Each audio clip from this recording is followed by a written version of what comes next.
একটা কথাই আছে না, সবার উপরে মানুষত্বা তাহার উপরে নাই। তা সত্যিই কি তাই? এখনকার যুগে দাঁড়িয়ে এটা কি আছে? আছে। তাই বলছি, আমরা লক্ষ্মী ভাণ্ডার চাই না, কন্যাশ্রী রূপশ্রী চাই না। চলো সকলে মেয়েরা আমরা যাই, গিয়ে প্রতিবাদটা করি, প্রতিবাদের মিছিলটা করি।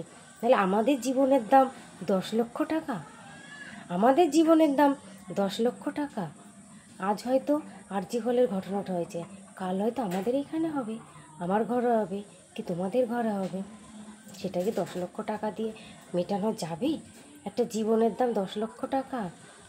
সেটাই বলছি, প্রতিবাদের মিছিলটা তুলে আমরা চাই না, লক্ষ্মী ভাণ্ডার চাই না।